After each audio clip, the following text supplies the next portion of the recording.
Durante o memorável Sermão do Monte, Jesus disse aos seus discípulos as seguintes palavras: vocês são o sal da terra, e se o sal for insípido, com que se há de salgar? Para nada mais presta, senão para lançar fora e ser pisado pelos homens. Irmãos, baseado nesse texto, nos vem a seguinte pergunta: o que este tempero, cheio de propriedades, pode acrescentar ao nosso conhecimento espiritual da palavra de Deus?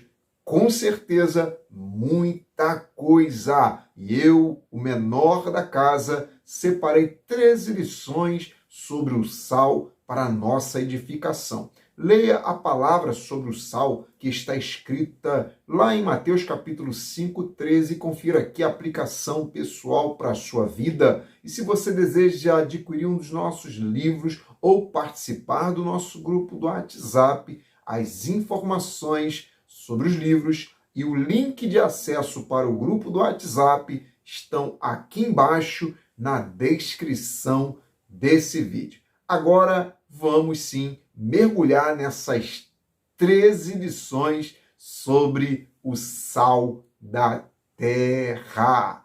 Primeira lição: ninguém elogia o sal. Ninguém elogia o sal. É isso mesmo que você ouviu. Ninguém elogia o sal, mas elogia a comida. Ninguém olha, irmãos, para uma bacalhoada e diz assim: que sal maravilhoso. Com certeza ninguém vai dizer isso. Não há coerência nenhuma em elogiar o sal e não elogiar a bacalhoada. O sal, irmãos, está ali, está na comida, mas não para ser visto, e sim para dar sabor. E eu tenho certeza que você concorda comigo. Então, concorde comigo também que nós, como sal da terra, não podemos ser elogiados. A glória não é nossa. Não podemos ser engrandecidos por aquilo que estamos fazendo, para Deus. Não podemos fazer nada, irmãos, em busca de elogios. Muitos foram envaidecidos pelos elogios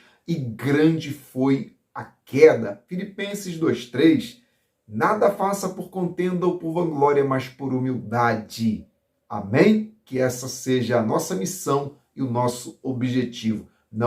Evangelho não é ser visto, evangelho é serviço para o Rei Jesus. Segunda lição: o sal não funciona dentro do saleiro, só do lado de fora. Jesus deixou bem claro que nós somos o sal da terra e não o sal do saleiro. Nós somos o sal da terra, somos o sal, irmãos, para salgar, para dar gosto a essa terra. Então não se isole das pessoas, mas seja a bênção para salgar a vida de alguém. E também não limite a sua vida, não limite a obra de Deus e seu testemunho apenas dentro do saleiro, dentro da igreja. Eu amo, irmãos, sempre falo isso, eu amo congregar, estar com meus irmãos, crescendo, aparando as arestas um dos outros, edificando uns aos outros, exercendo o nosso senso de comunidade, crescendo espiritualmente, mas precisamos ter a certeza e a consciência de que o nosso habitat natural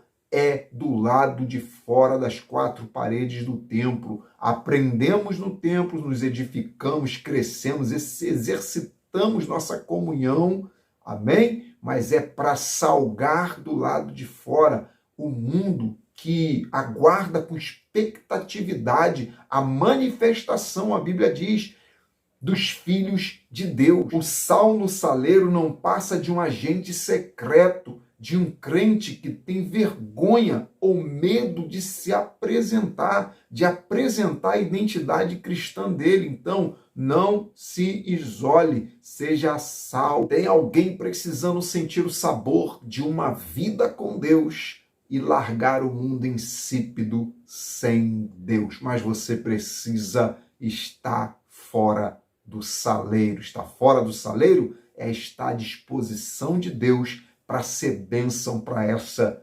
humanidade. Terceira lição: o sal não pode voltar de onde ele foi tirado. Irmãos, o sal é retirado do mar. Eles represam a água do mar em tanques rasos chamados de salinas. Aí, com o passar do tempo, o calor do sol e o vento fazem com que lentamente aquela água comece a evaporar até o sal ficar cristalizado e aí ser usado para o consumo. Se o sal voltar para o mar, ele se perde, desaparece e precisa fazer todo aquele processo de salinização de novo. Sal não é sal no mar. Ninguém fala o sal do mar, mas sim as águas do mar. A Bíblia, irmãos, não diz que somos o sal do mar, diz que nós somos o sal da terra. O mar é o local de origem onde o sal foi tirado. Se voltarmos para onde Jesus nos tirou, nossos talentos, nossa salvação desaparecem e vão embora nas águas do mundo. Não volte para o lugar de onde Jesus te tirou. O mar do passado não tem nada a ver com a vida de propriedade saudável que Deus tem para você. Quarta lição: ninguém engole o sal. Irmãos, o grande pregador do evangelho, Charles Spurgeon, que era um homem que eu considero à frente do seu tempo, e certa feita ele disse as seguintes palavras: não somos o caramelo da terra, somos sim o sal da terra. Algo que o mundo tem vontade de cuspir e não de engolir. Verdadeiramente, irmãos, Charles Spurgeon tinha razão. Assim como ninguém engole porções de sal, o mundo e seu sistema não conseguem engolir os princípios e valores de Deus que um cristão carrega. Em Atos 11:19, a igreja, como sal da terra, começou a dar ânsia de vômito no mundo, a ponto da sociedade mundana perseguir até a morte Estevão, e depois da morte de Estevão, a igreja precisou se dispersar, se espalhar por causa da perseguição, e a igreja é perseguida até hoje. Se estiver sendo rejeitado, não temas, o mundo não engole sal, tão somente continue buscando a Deus e sendo sal para essa nação. Quinta lição: não ofereça uma vida sem sal para Deus. Estamos falando sobre sal, e lá em Levítico, irmãos, 2:13 diz assim: e toda a oferta dos teus manjares salgarás com sal, e não deixarás faltar a tua oferta de manjares o sal do concerto do teu Deus. Em toda a tua oferta oferecerás sal, é o que está escrito lá em Levítico. Toda oferta, irmãos, de animais deveria ser acompanhada de sal. O sal era um dos objetos que nunca estava ausente no altar de holocausto. E Deus estabeleceu o sal na oferta de manjares, sabe por quê? Porque o sal servia para conservar e impedir que o povo oferecesse coisa estragada para Deus, coisa em decomposição para Deus. Por isso que no sentido espiritual, o sal é um item que não pode faltar em nossa oferta de vida com Deus. O sal na vida do cristão aponta, irmãos, para uma vida que foi temperada pelo sal da palavra e por isso não pode se decompor pelo pecado. Então, entenda uma coisa: não ofereça a Deus aquilo que não tem sal. Louvor sem sal, pregação sem sal, estudo bíblico sem sal, um devocional vai ajudar alguém, não tem sal. Então, tempere sua oferta com sal. Tudo que você for fazer para Deus e para o próximo, que seja com sal. Tempere sua vida com sal da palavra de Deus e tudo em você será agradável diante do Senhor. Sexta lição: a Bíblia não, mas você, nós somos o sal da terra. O versículo 13 de Mateus 5, não diz que a Bíblia é o sal da terra. E você sabe por quê? Não é a Bíblia que é o sal da terra? Sabe por quê? Porque muitas pessoas não vão ler a Bíblia, elas vão ler você, elas vão ler a nossa vida. Alguém, irmãos, acertadamente disse certa feita que nós somos a única Bíblia que algumas pessoas vão ler o nosso testemunho de vida. Por isso nós, e não a Bíblia, somos o sal da terra. Se a nossa vida estiver fundamentada na palavra, nós seremos o sal que vai temperar a fé e a vida das pessoas. Então, jamais se esqueça que somos observados. Fique alerta, cuidado com o seu testemunho. 7ª lição: o sal só se torna insípido se houver mistura. Se misturar o sal com açúcar, por exemplo, com certeza ele vai perder o sabor e se tornar insípido. Jó 6,6 nos ajuda dizendo as seguintes palavras: mas quem gosta da comida sem sal? Que gosto tem a clara de ovo? É Jó falando no capítulo 6. Em outras palavras, ele estava dizendo que é impossível comer comida sem sal. Então, cuidado para não misturar a sua fé com aquilo que não provém da palavra. Não estamos só na época da informação, mas nós também vivemos um tempo de excesso de informações. E é neste excesso de informações que vem a mistura para te tornar insípido. É nessas amizades que não acrescentam nada que vem a mistura para nos tornar insípido. Então vigie com o seu ensino, com o seu testemunho, com quem você deixa entrar na sua vida e aquilo que você deixa entrar no seu coração. Vigie com as suas amizades. Amém? Tem coisas que se te transformam em açúcar da terra em vez de sal da terra. 8ª lição: o sal é preciosidade. Irmãos, o sal é uma substância vital para nós, seres humanos. Ele ajuda na construção muscular, auxilia batimentos cardíacos, auxilia nos impulsos nervosos e na ingestão de proteínas. O sal é uma bênção, irmãos, para o nosso corpo. O cloreto, tal do cloreto de sódio, que é o sal de cozinha, é tão precioso que ele já foi usado como moeda em alguns países no passado. Como sal da terra, somos preciosidade, irmãos, para Deus. Então, entenda de uma vez por todas o seu valor. Não abaixe a cabeça diante dos desafios. Nas mãos de Deus, você se torna sal, cheio de propriedade conservadoras para conservar e dar sabor à vida de alguém, dar valor a outras pessoas. Em Cristo, somos preciosidade para Deus. Quem disser que você não vale nada, que você não presta, que você não serve, Jesus carimbou em você o seu real valor. Você é, sim, precioso, preciosa para Jesus. 9ª lição: o sal provoca sede nas pessoas. Irmãos, o sal tem a capacidade de nos dar sede. É automático, funciona automaticamente. Se comermos alimentos salgados, logo dá aquela vontade de beber água. E nós, como sal da terra, temos a capacidade de provocar sede pela palavra na vida das pessoas. Um cristão preparado na palavra provoca sede, provoca vontade nas pessoas de conhecerem mais e mais de Deus, vontade nas pessoas de lerem mais a Bíblia. Amém? Que Deus continue te usando. Viva uma vida de prática na palavra. Sabe para quê?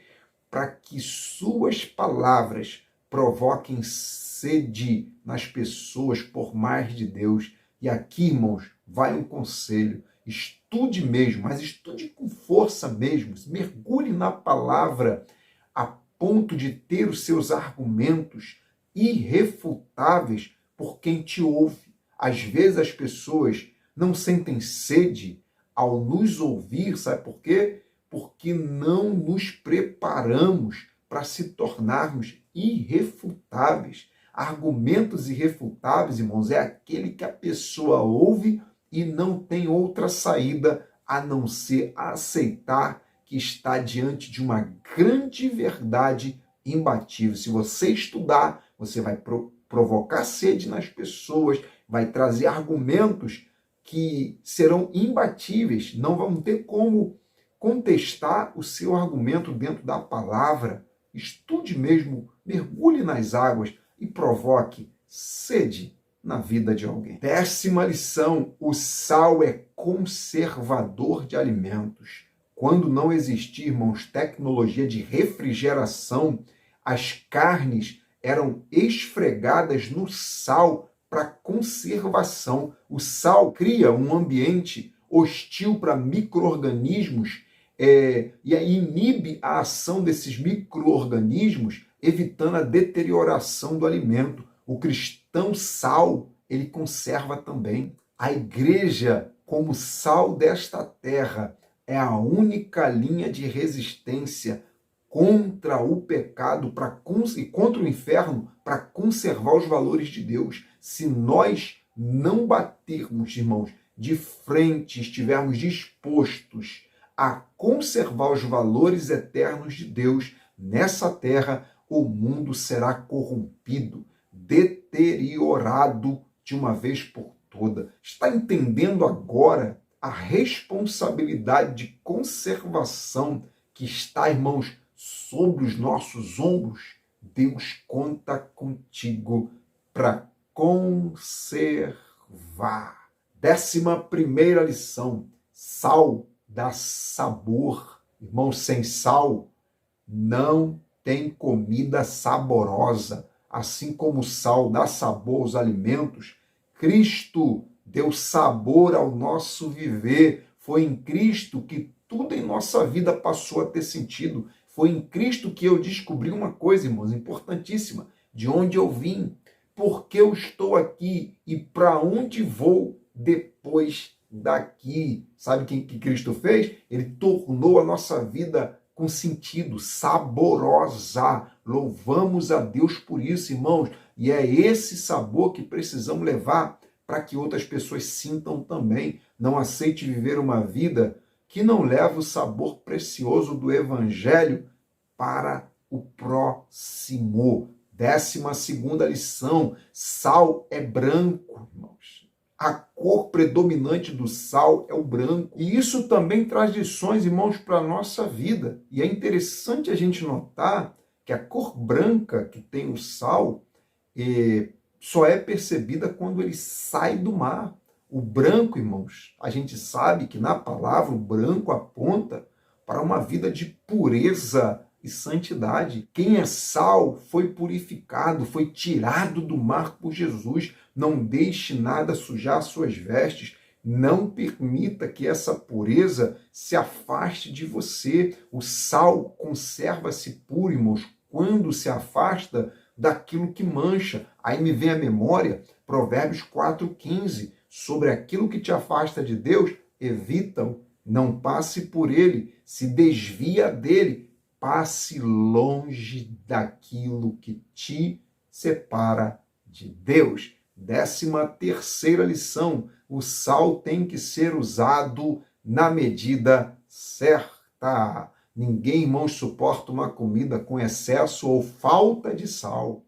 Irmãos, pode ser a comida mais saborosa, mais maravilhosa da terra. Com isso, irmãos, eu aprendo que no reino de Deus tudo tem que ser temperado na medida certa, na dose certa, para não termos problemas. Não adianta se dedicar 100% à igreja e se esquecer da sua família. Não adianta orar e não vigiar. Não adianta ganhar o mundo e perder a sua salvação por falta de obediência e excesso de autoconfiança. Não adianta pregar excessivamente e querer desesperadamente que um ente querido nosso, ou um amigo, se converta ao Evangelho, porque quem convence é o Espírito Santo. Então, nada de excesso, tudo com equilíbrio, tudo com a dosagem certa, tudo é na medida de Deus, que o Espírito Santo te direcione a fazer